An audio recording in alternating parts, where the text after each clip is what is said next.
European stock market. That uncertainty, that damage to business in the United States is being caused by the president's tariff threats. And so my hope is that he backs off. But in any event, the authorities that we'll be introducing in the legislation will be time limited and will ensure that we're able to respond quickly, but that for the long term, the reforms that are implemented are passed in the usual manner into law in British Columbia so that we benefit from this for the long term. Follow-up from Justine. On interprovincial trade barriers, ministers have been meeting for decades about how to get rid of them, but are those measures that you're bringing in this spring, do you regard them as temporary or are they permanent? Do we go back to a world where provinces are installing barriers to protect their own industries?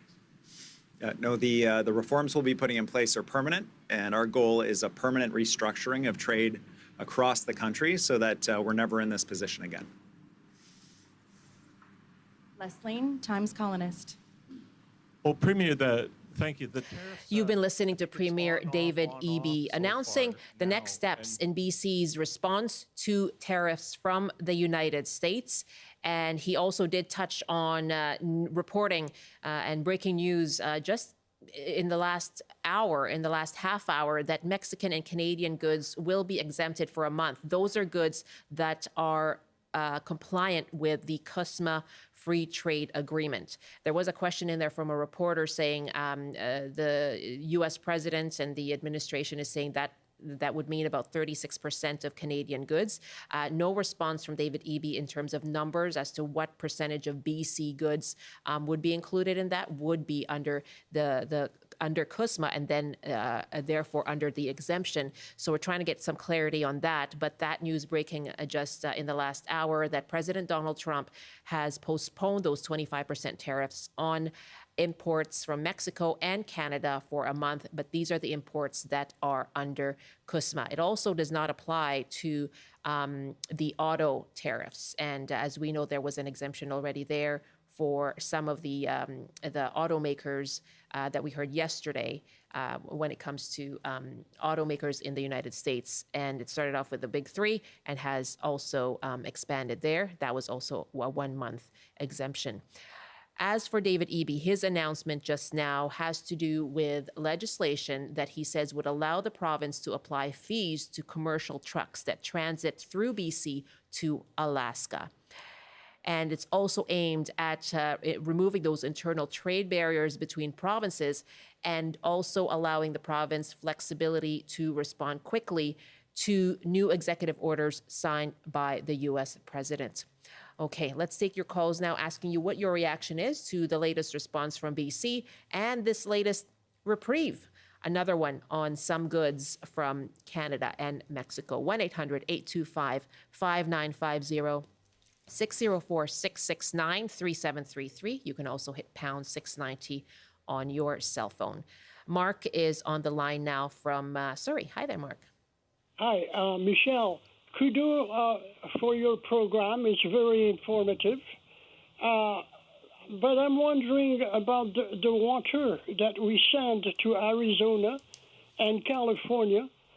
Isn't there a way we can throttle the dams and reduce the water that we send to California and Arizona?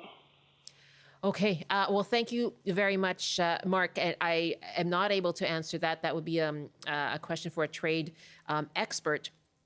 But I wondered what your thoughts were on the reprieve that seems to be coming now for many Canadian goods when it comes to the tariffs from the United States. The man is unstable and is addicted to Sharpies, and we should not trust him, because he's changing his mind, like the weather, and we're not. The man is a bully. We have to act accordingly. Mark, we have to fight him. Thank you so much for the call, Mark. And in response to the news of the 1 month reprieve, Premier Eby said Donald Trump is realizing that tariffs hurt Americans, but he said they will not be removing the retaliatory steps from BC. He says, I say we don't let up until the president takes the threat off the table. That was a comment from Premier David Eby. Let's go now to Tano, who's waiting in Haida Gwaii. Hi, Tano. Hi there. Hi, thanks very much for calling in. What's your response to the news today? I have 5 words to say, and that's all I'm saying. Okay. Dump Trump, can the Musk. Okay, Musk as in a spray. Okay, thank you very much. That's it. Is that right? I think she's gone. Okay, she has said her 5 words. Tano, thank you. 1-800-825-5950, 604-669-3733. You can also hit pound 690 on your cell phone. Some emails now as well. Joanne writes, Canada needs to stay the course by removing interprovincial trade, looking for new markets, and not bending a knee to Donald Trump. If Canada stands its ground and not flip-flop every time Trump feels like he needs his ego stroked, it will go a long way to investors in Canada and not the USA. The market talk is investors are totally confused about what Trump is doing and thinking and cannot plan for the future. Canada needs to look like the strong and free nation when we have leadership that is dependable and foreseeable well into the future. Rudy writes, I'm happy to hear how our provincial government is responding to the crazy moves from the U.S. government. However, I believe that it is unrealistic to expect economic growth to continue indefinitely. We are reaching the end of that line. And so Rudy writes, I have mixed feelings in his subject line. Randy writes, the unintended consequences of all the retaliatory measures are desirable and will be long-lasting. We will move to decouple our economics and ultimately our foreign policies from the Americans, even in the dark, a beautiful thing. That's from Randy in Burnaby. And if you'd like to give us a call, 1-800-825-5950, 604-669-3733, and you can hit pound 690 on your cell phone. Let's read some more emails now from yesterday's program. We talked about the impact of this of the tariffs on grocery bills. We're going to read you some more of those emails in just a moment. And coming up in about 5 minutes or so from now, we're going to take a break from all the tariff talk and give you something to make you smile. We're going to hear from some students over at John Norquay Elementary, and they are taking part in a really wonderful music program. And we have 2 students here and a teacher as well. They'll tell us about the program coming up. Right now, let's pause for a CBC ad break for television, but you can still join us as well on radio and online. And let's read some of those emails for you now. We talked about food prices yesterday on the show. AD writes from Summerland, I'm very concerned about the cost and availability of food because of the American tariffs. I grow food during the summer. However, my water bill skyrockets from about $58 per month to $90 per month during the summer here in the Okanagan. We are told to conserve water, and I believe water prices do go up to encourage us to do that, but this is terribly unfair for those of us counting on our gardens to get by. Lenora writes, I go direct to the farm. I've had a CSA for several years. This year, I'm going on a tour checking out some of the local farms. Some CSAs have affordable options, as do some local organizations like Sharing the Farm in Richmond.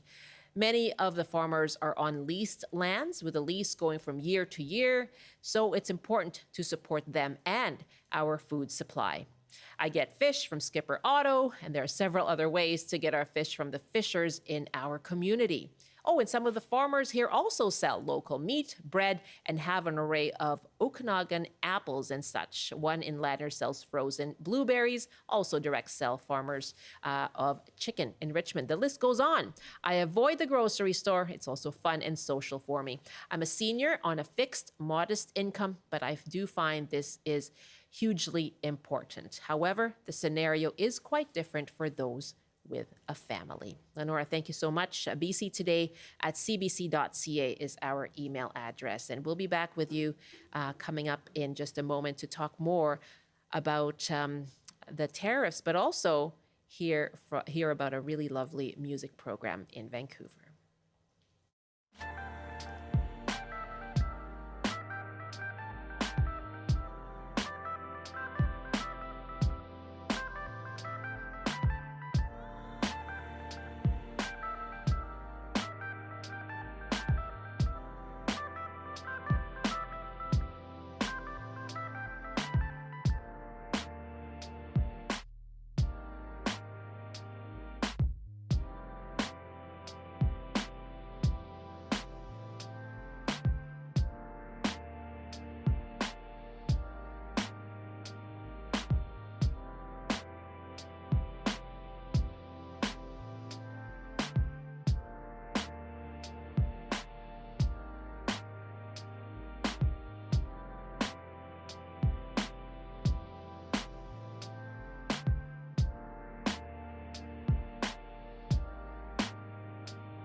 This is BC Today here on CBC. And again, breaking news, Premier David Eby announcing a new legislation they'll introduce to be able to impose fees on commercial trucks traveling through BC to get to Alaska.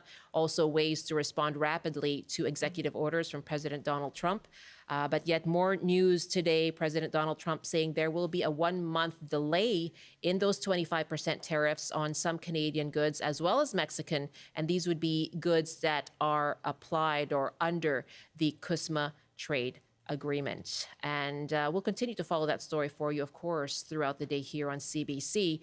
Something else that has been percolating is this sense of Canadian patriotism, as Benit Brach and I talked about earlier. So remember this patriotic Molson Canadian ad that aired about 25 years ago? Hey, I know it's in our nature to cut a guy some slack, give him the benefit of the doubt, like maybe he was confused or just joking or just maybe really needed a double-double. But this isn't that guy. These aren't those people, and those are not the Rockies. They make a lot of mistakes. They mistake our modesty for meekness, our kindness for consent, our nation for another star on their flag, and our love of a hot, cheesy poutine with their love of a hot, cheesy Putin.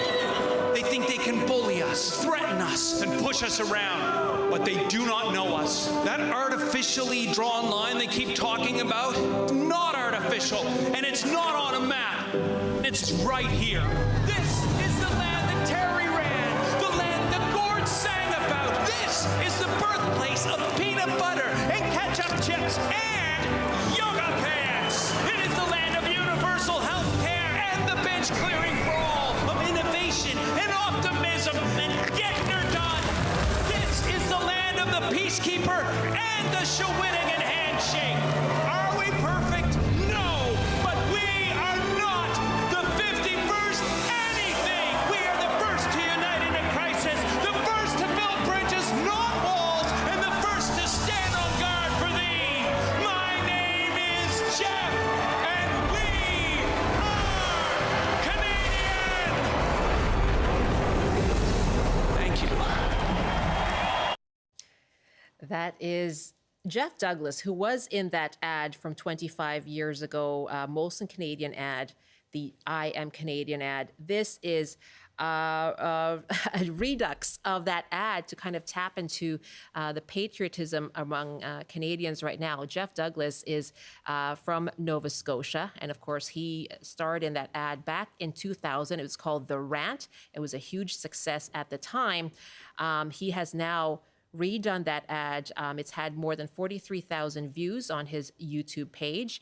And he is also now, in fact, a host on CBC Radio in Nova Scotia. And the program is Main Street. But he says that this this video rather, it's not an ad, but it was produced by an anonymous collective of Canadian creatives and advertising professionals, all of whom donated their time and resources to get her done. All right, so that video is on his YouTube page as well. I'm sure it's getting a lot of coverage too. All right, well, since we're getting nostalgic and perhaps trying to bring you a bit of a smile, we're going to talk now about a really great music program. And this is all gearing up for the Juno Awards. As we know, the Junos are coming to Vancouver, right here in BC, and that will be at the end of the month. Now, the nonprofit behind the Junos, called CARIS, which is the Canadian Academy of Recording Arts and Science, does more than celebrate and recognize Canada's artists. It is a national charity. It also has a national charity called MusiCounts that works to ensure that kids have access to the benefits of music education. One of the schools that has benefited is John Norquay Elementary in Vancouver.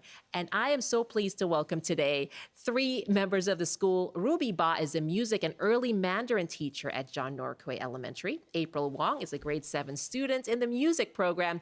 And Timo Schultz is a grade 2 student in the early Mandarin bilingual program. Hello to all of you. Hi, Michelle. Hi. Welcome. Thank you very much for being here. Thank you for having us. Timo, you're so ready with your triangle. Can you do a little? Very nice. You're doing very well. Ruby, tell me about this program. So our music program, we're very lucky to have MusiCounts actually help fund our music program with the instruments. And also, as a music teacher at Norquay, I'm very lucky I get to teach every student in the school. So we have a big population. We have over 600 students in our school. Wow. So I get to see the students at least once a week. And in music class, we get to play different kinds of instruments. Amazing. Why is it important to get the funding like this? So in music, we recognize that, yes, they're singing, there are different types of music. But also, I think having the instruments particularly really helps the students to really express themselves artistically, right? So some students might be a bit shy from with singing, but having the instruments that they can actually play with their hands, their eyes reading the notes, that makes a big difference when they can actually explore all different types of music instruments. Yeah. Timo, how do you feel when you're playing the triangle? Good. You feel good? Nice big smile there. Yeah. And what about you, April? Tell me about, you actually have other musical background as well, is that right? Yeah, tell me what you play. I play the piano, nice. And currently I'm on level 8 in RCM. Wow. And I hope to become level 10 later on. And I think that being able to play the piano really helps me in music class so I can read the notes and follow along. And it just makes everything a lot easier. Now, for school, you're playing another instrument. Yeah. Yeah, tell us about that. Right now we're working on Orff instruments such as the xylophone, metallophone, and glockenspiel. Wow. And you have one of those here with you now. Yeah, this is the metallophone. The metallophone. Now, tell me about this instrument and what it's like learning about it. It's a really good instrument to just sort of start off with and try to know what notes there are. And right now we're working on pop rendition songs. Ooh, what pop songs? My class are working on Try Everything from Zootopia. Shakira. Yeah. I love that song. Do you want to try something? Sure. Yeah, play anything.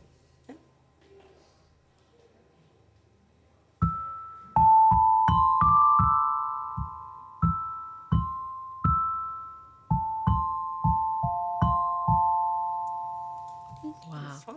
That was lovely. Yeah. That just made me feel a little nice and calm. Yeah, it's a really calming instrument to play. Yeah. Ruby, what's the impact of music education? I think it really brings students confidence, and seeing the students have that kind of transformation from maybe a bit shy, but actually able to actually express themselves. So of course in school, in our class, we do a lot of singing. For primary students, I know Timo, we would be so we'll be having some like ear training, for example, like singing, counting the beats, steady beats, right? And then sometimes we play games, right? How do you count the beats? 1, 2, 3. 1, 2, 3, 4, 5, 6, 7, 8. Wow. Good for you. And so it's the instruments that this funding really allows you to get. Totally, yeah. So MusiCounts really brings that. It really helps the music teacher to have that kickstart to start the program, and I think that having that kind of a community resource is really, really, really good to seeing especially school education to have that kind of richness in arts. Yeah. Wow. Do you think that you'll take this further? Do you see yourself becoming a musician professionally, April? Maybe. I think so. Like maybe I'll be try to get my level 10 in piano, maybe teach. Oh, that would be so great. Yeah. That would be Yeah. And what about you, Timo? What do you want to be when you grow up? I don't know. No, yeah. You're still young. You've got a lot of time. For now, you can just be cute. And so, where does this program go now? Then, April. So What is the goal for this class, and will there be a performance or something like that at the end of the year? Or? yeah. So because we see each other kind of like once a week, but I think in general for the long run for students to actually receive music education when they're just starting school education and all the way to maybe high school. So I think my position in elementary is setting a good foundation for them so they can go wherever they want to be. Well, music is so important. My son is in the school band, and I can see just how passionate kids can be, and I can see that in both of you. You feel passionate about music? Yeah. Yeah. This is a beautiful drum, by the way, that you have. Yeah. How lucky are you to be able to access these instruments? Thank you so much for sharing your love of music with us. Thank you so much for having us. Yeah, all the best to you, okay? Thank you. So nice to meet you.